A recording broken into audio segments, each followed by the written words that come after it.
From anxiety-selling travel products to IHG's newest brand, cost-cutting hotel perks, and Spirit Airlines selling jets, plus a viral airport video that will make you do a double take.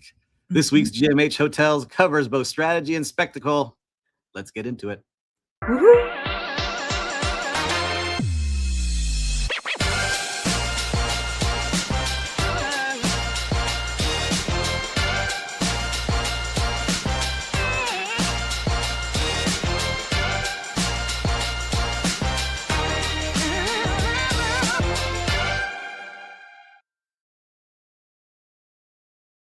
Oh, Sarah. Yeah, good morning. Good morning. Look at that. I can do an intro. Yeah, you can.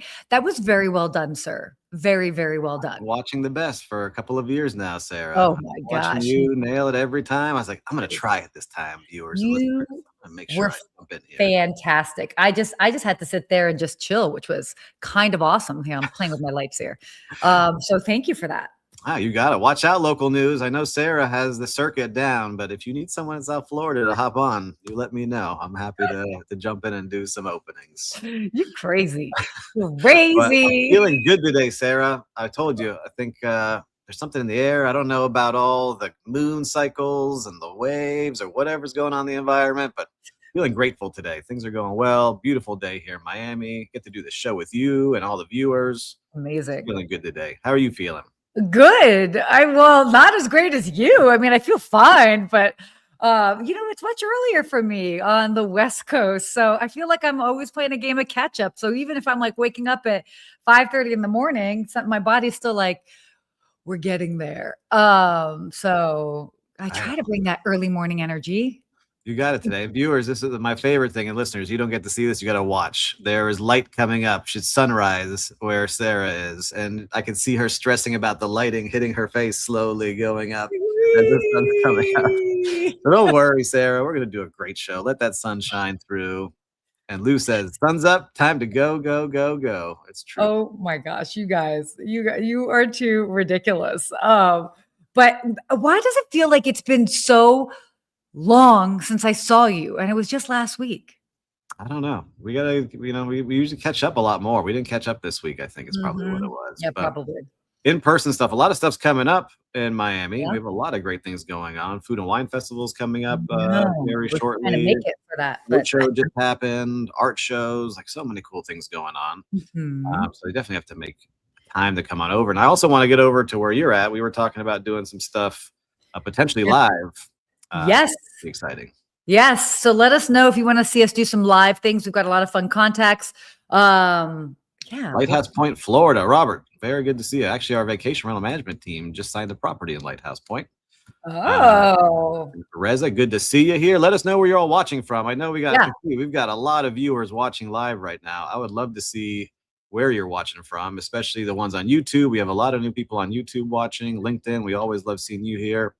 But we just love interacting with you all. So don't be afraid to ask questions. Pop into the comments. Let us know what you're thinking as we cover some of these fun stories today.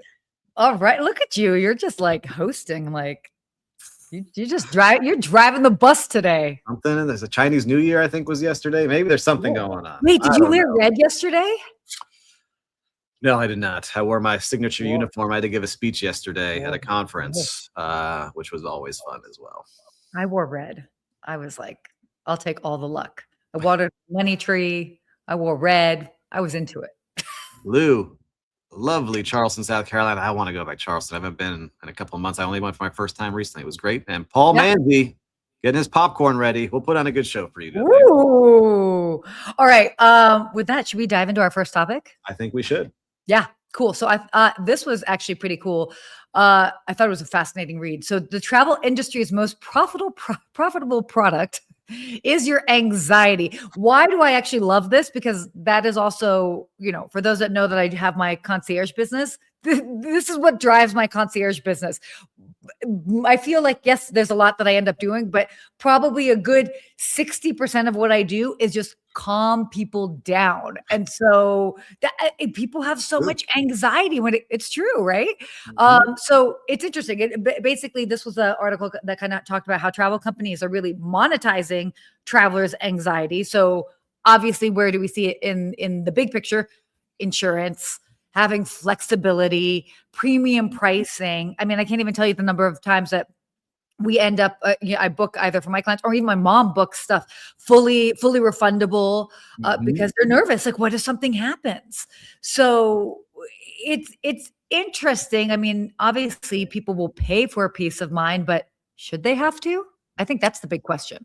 Yeah, that's what's interesting. And I was looking here, they were saying this fintech product cancel for any reason. Like, this accounts for 45% of its total profit is the, hey, have flexible cancellation pay. And I was just booking a trip with my father, which is going to be an exciting trip out into Moab, Utah. And we were looking at different places and we found a great property that we want to stay at.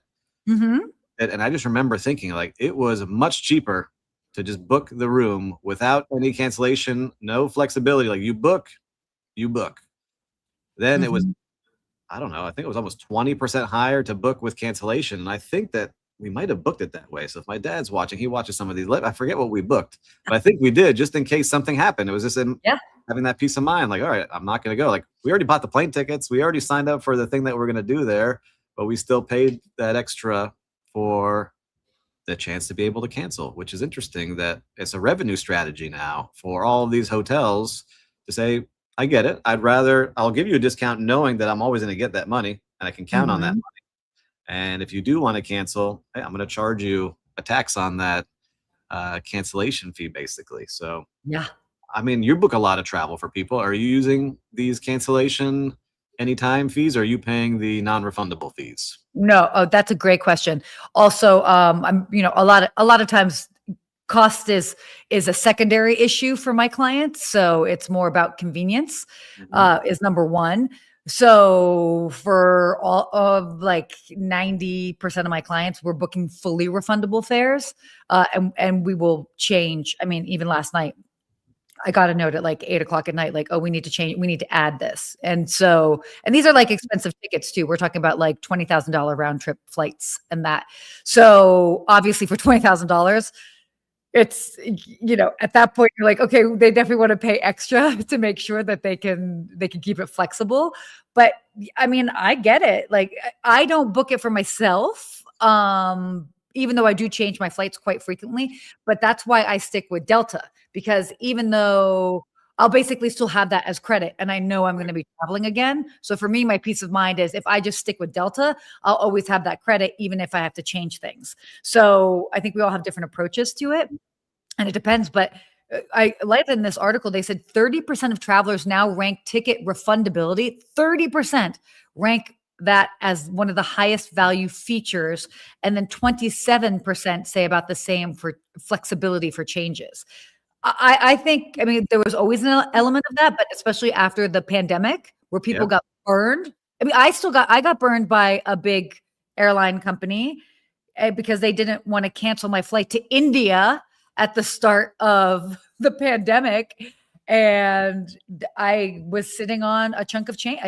I sat on a price of a flight to India and I never got my money back. And it like was to me, Yeah, it's interesting how this works out there. In our Monday show, maybe you guys talked about this too, is that in the vacation rental world, which I'm still part of as well, I'm in both worlds. It's, the travel, like Airbnb, if you're not a flexible cancellation policy, you're not showing up in the algorithm as much as the strict policy. And part of the speeches I was giving yesterday was around FIFA and travel around FIFA.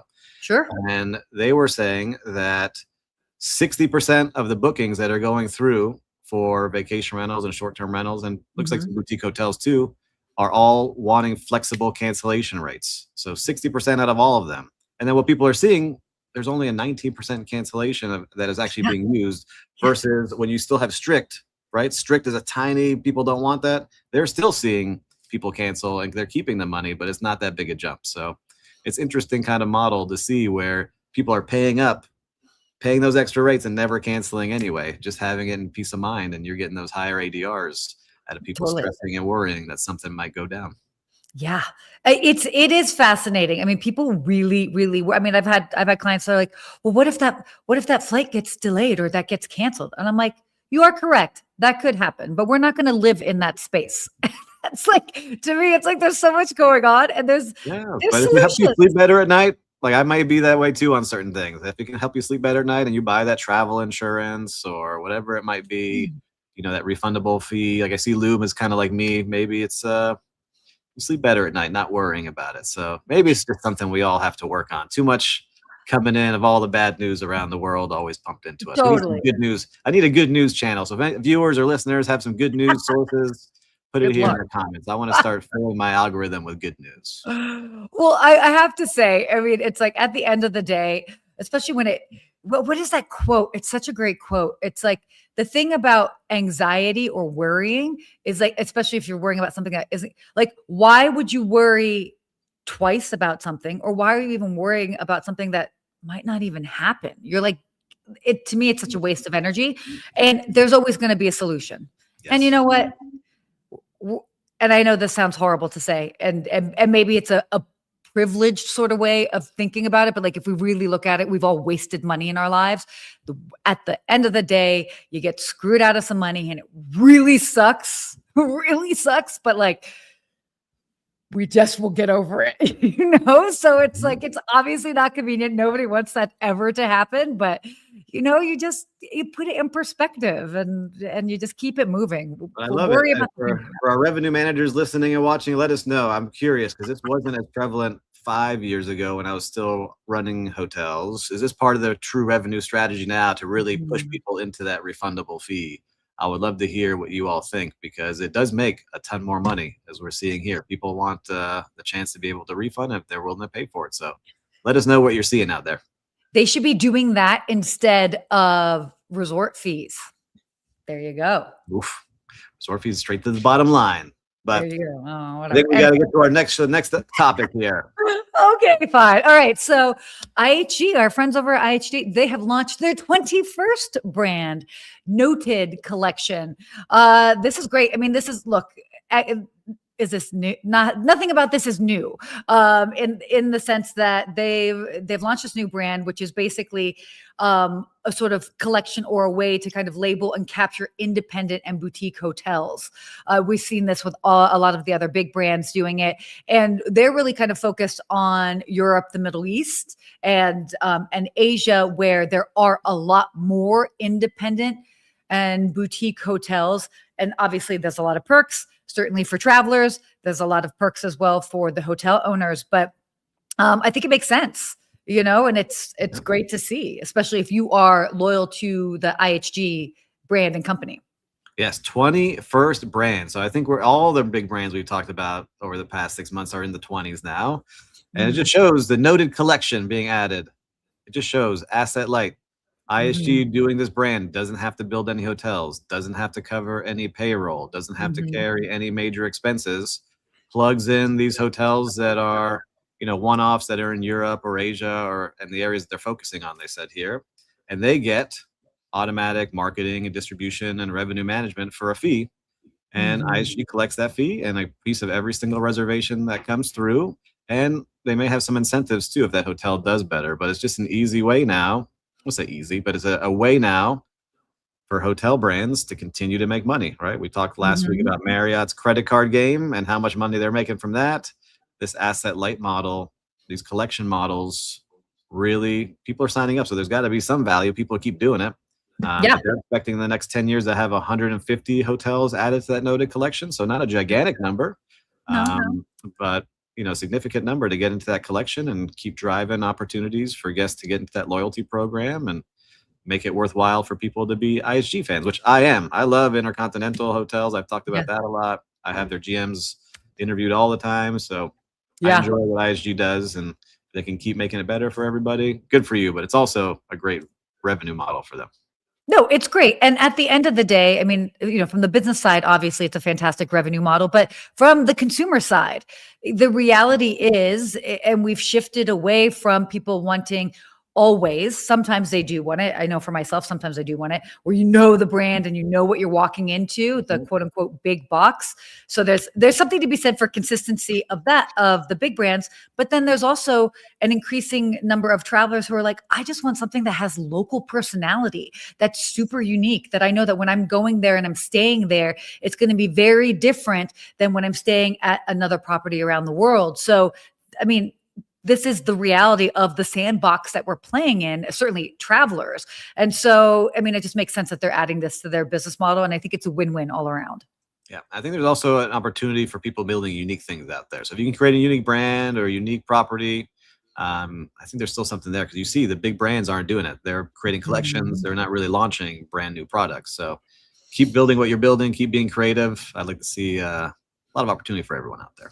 All right. Well, let's go on to our next topic here. This is interesting. So our next topic, hotel free breakfast cost cuts and Holiday Inn and Marriott. So this is interesting. The free breakfast situation. I feel like you have a lot to probably say on this. Yes, viewers, if you didn't know, I came up through food and beverage, former food and beverage director here for large resort hotels. And I do have to say, this is an interesting thing, because I remember growing up, that was part of the fun, right? As a kid, like, you would get in there to some of these hotels and you would make your waffle in that waffle maker, and you could eat whatever cereal was out of there. You could eat as many Frosted Flakes and Lucky Charms as you wanted. But nowadays, the breakfast, look, the cost of running a hotel operation is getting very expensive, especially for these mid-tier brands that we talk about a lot, that are not seeing their fair share of the consumer. They're having to fight more and more. There's more and more brands. There's more and more collections to go against. And so it's starting to become, 5 to 7% of a hotel's revenue of these sizes going into this free breakfast, which is really marketing, right? It's a marketing expense, and they're not seeing that return on investment for that free breakfast. And what we're starting to see, because I've been in some hotels that have this, is the quality of that free breakfast has started to decline further and further and further and further down from when I was a kid to now, where it's everything is in plastic wrap. It's more grab and go with a microwave, some terrible coffee, and just actually may make the stay even worse, because you don't feel like, man, this is what the free breakfast is. And you could say, well, build it into the rate, make the rate a little higher and give me a better breakfast. But then if the competitors are not doing that, then you're getting priced out, because it almost becomes a commodity where you're staying at that time. So it's a hard challenge, and people are getting rid of this breakfast now and saying they're going to put it into better a la carte menus, or better quality of the room, better experience potentially with the front desk. If it was me and I'm doing this, I think you keep a couple of free things and then do a bunch of upsell a la cartes. I think that's what I would rather have, because you're going to pay hopefully up for a little bit more quality. I don't want to see so many people eating the junk that they're putting out there these days, because a lot of the hotels are really, it's bottom of the barrel. It says it's food. It's not truly food, I think. And now in these days where we're all trying to be a little bit more health conscious, I think you pay up a little bit, try to make it worthwhile for the guests, see what you can do. But I also think vacation rentals have trained people too, right? This whole mix of, I'll go out to the grocery store if that room has a microwave and something else I can cook on. So it's an interesting place that we're in, but I do think that we may see the end of some of these free breakfasts, especially in the hotels that we're talking about here. So it's interesting. I find this it's an interesting conversation, because it also depends on market. So in Europe, Middle East, and other parts of the world, the breakfast is like, that's just assumed. Yes. Yeah. It's assumed. And it's very much not that way in the United States. And the hotels that still have breakfast included are these sort of mid-tier hotels, I guess we'd say. And at the end of the day, if you're looking at it through the lens of the people that are staying at those hotels and maybe the types of trips that they're taking. So you're talking about families, it could be road trips, budget, definitely very budget conscious. I mean, that's a big part of what they're looking for with their stay. Yep. I get it. I understand, but I feel like there will be a lot of pushback to it, because it's what they need and they expect. I mean, I think about many hotels that I've stayed at that, I mean, that ended up just being a selling point, because I was there. I was like, okay, we'll just grab like a couple of things and then get on the road. And then how do you, even if the hotel just added, let's just even say $10 a night to the nightly rate, it doesn't have to be that much. So I don't know. I wouldn't be surprised if they figured out a way of doing the breakfast included, but instead of like at the higher end properties, breakfast included rates add on like $50 a day. This, maybe it is a little bit more, just like $10 a day, because again, not everybody takes advantage of it. So yeah, I like to see that. I think that people would pay up for it. Just like we talked about the cancellation, I think people would pay that extra $10, $15 to make sure that's a better quality, right? You Totally. can't keep serving the same thing that you're serving that you've been doing if you charge this way, but I still think people are willing to. People like to personalize their trip. There's a lot of tools out there right now to help you do it. I was just talking to some friends over at Real Time Reservation. That's what they do, right? They help hotels do this, and they're seeing a lot of people use those products and paying ahead of time for different things. So there's a lot of opportunity for that out there. But for viewers and listeners, if you're here watching live, let us know. You don't have to give a whole full thing, but just say yes or no if that is what you decide to be doing. If you decide to go to a hotel, is the free breakfast the deciding factor? Yes or no? Let us know here. I'm curious to see for everybody. And my brother, David Turk, just returned home from a week in Sedona, Amara Resort, and had hot apple cider, coffee, hot chocolate, milk, and small treats in the lobby, rotating every day. Free lobby services are so nice and overlooked. Those are nice treats, right? But I'll bet, let me look at that receipt when we get home. We can see if they charge you a resort fee for that. That might be included, but it is a nice treat to have that every time you're coming in from a nice hike or something. It is. I've stayed at that property. That was a sister property to one of my last hotels. So did you choose a good one? What? Yeah. It was great. It's perfect. It's perfect for, look, at the end of the day, you're in Sedona to be out and about. You're not there to be in your room. So perfect. And I like that they have those nice little treats. So, and they've got a cool pool in the view. Yeah. Shout out to Amara Resort. I got to check it out. Excellent choice. Okay. Eric Paul's opinion on this. He lives in Minnesota. And so, right in the middle of the country. And he says contributing factor, not a deciding factor. Okay. Yeah.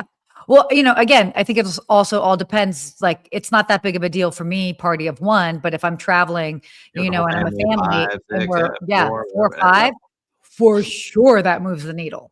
So, yeah. All right. Just want to be mindful of our time. Let's get to our next topic here. Spirit Airlines to sell 20 jets, and they also recall furloughed flight attendants. So Spirit Airlines announced the sale of 20 aircrafts as part of a strategic realignment. And then they're also rehiring furloughed flight attendants, which is sort of showing that they're doing a sort of operational repositioning, so to speak. So, what? Oh, I saw that laugh. It just makes me nervous. Okay. Makes me nervous when you have an airline. All right. They're selling off 20 of their aircraft that they're not currently using in rotation. They said they've been trying to sell them for a while to raise cash. Great. They furloughed 1,300 flight attendants. They're bringing back 500, but the union said they're still going to be fighting for healthcare and a bunch of other things that are going on for them. It just makes me a little nervous. Like, we're dealing with a company that's trying to save money. Every single penny counts. What else are they cutting back on? I don't like having that thought in my mind as I'm flying through a little tube in the air where you got to count on everything being well maintained, totally looked after. How many maintenance people have been cut back? Are they rushing through things? It makes me a little nervous, but we're getting some comments here on our last story. So Robert, only if they include good quality protein, etc. You're getting those powdered eggs, my friend, and fake sausage maybe that they throw on there. Glad I don't eat that. And we got another one saying, I agree with Sarah. Families are looking for those benefits. I agree too. I got a family and I do look for some of those free breakfasts. That's why I like booking with American Express. And Lou, I tend to stick with the big three, Delta, United, and American. So Lou, you're saying you wouldn't go on Spirit that has been cutting back on all expenses, selling off airplanes and furloughing flight attendants? I think you hit the nail on the head. The airline is in the middle of their second bankruptcy. Why would you choose? Low cost carrier. Why would you choose to fly on a company that's in the middle of bankruptcy? Fly on. Now, the other side of that is, and I am overgeneralizing, how many people that are flying Spirit Airlines know that they're in the middle of bankruptcy? Not many. They're looking at, all right, I got a $70 rate. It's not on their radar. They don't even know necessarily. Listen, we're adding to the anxiety here. I just said I want good news. We're adding to the anxiety of what's going on airplanes. But perfect. Why don't we go to our unhinged story of the week then? Yeah, because this guy had a lot of anxiety. Oh my gosh. All right. Do you want to kind of walk us through this? Because this is wild. Or do you want to? Yes, absolutely. Well, let's get this up on here. So a British tourist at a Hong Kong international airport went on a rampage, destroying multiple check-in kiosks in a chaotic scene caught on video which has now gone viral. The man toppled about 10 machines and used a metal stanchion to smash additional equipment before staff and security intervened. It just appears a rough day for this guy. The anxiety got to him. I would love to see what was going through his head. The other favorite part of this whole article, can I say? Yeah. As he was arrested, he was also caught with 4 Viagra pills, which I guess were illegal narcotics in Hong Kong, because I guess he didn't have the right paperwork for it. So he faces up to 10 years in jail for smashing all these machines and having a pocket full of Viagra. All I have to say is slow clap for this gentleman. When it comes to having bad days, buddy, that's a bad day. That's a bad day. But my other question is, why did you leave your house? Like, what on earth could be going on that's so upsetting that you have to resort to that? I mean, clearly there's some sort of chemical imbalance, whether it's a hormonal thing or whether it's, something else. I mean, that's obviously not normal behavior at all. It just seems to be something at airports, something with travel, like that stress of getting through security, Anxiety. getting on the plane. I'm going to miss this. Maybe there was a big event he had to get to. Who knows? Maybe you look at his side of the story and it's a whole different thing, but I don't know. To go ahead and start rampaging in the Hong Kong airport. And my favorite part, if you watch the video, if you just put the screen clip back on there, you have to get the video. But my favorite part is there's the guy who walks up at the end looking like the check-in. So like he's just like looking at everything destroyed all over the floor. Like, what? Yeah, so that scene, but if you watch the video right there, like you see how everything's destroyed, some guy just like rolls up looking to check in afterwards. So that's crazy. Airport life is hilarious. I know the stuff that happens there, which actually kind of brings us, we tacked on one extra little story here because it kind of goes with it, but there was a mid-air brawl that ended up happening on a Jet2 passenger. Well, I'm good friends with Jet2. They had a physical fight mid-flight, forcing a Jet2 plane to divert.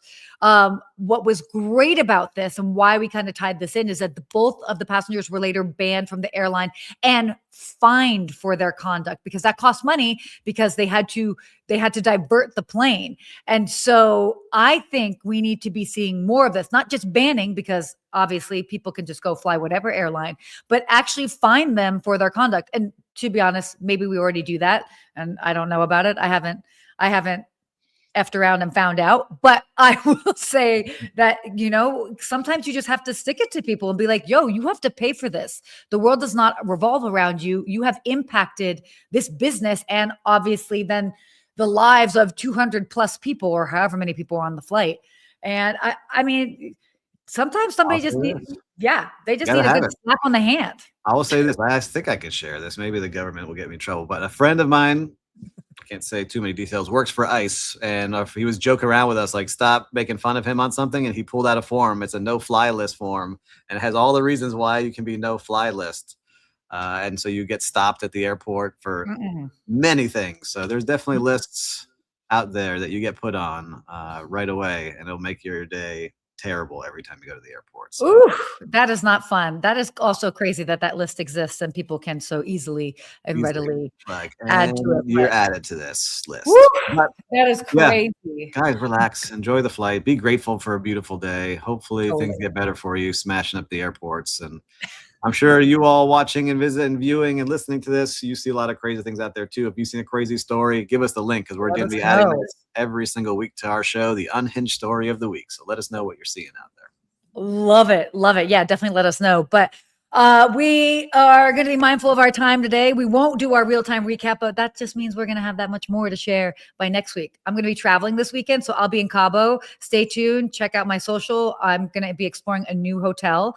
And I'm sure by next week, I'll have a lot of fun real-time recap stories to share with you all. Me too. Yeah, I'm going to Disney. I'm going to the Disney bubble, which I want to check out with fam. So I'll come back with some stories too. So if you're at Disney, holler. We'll go on the ride together. Well, I love it. All right. Very cool, guys. Well, with that. Until next week. Stay hospitable. We did it. We'll never get it right.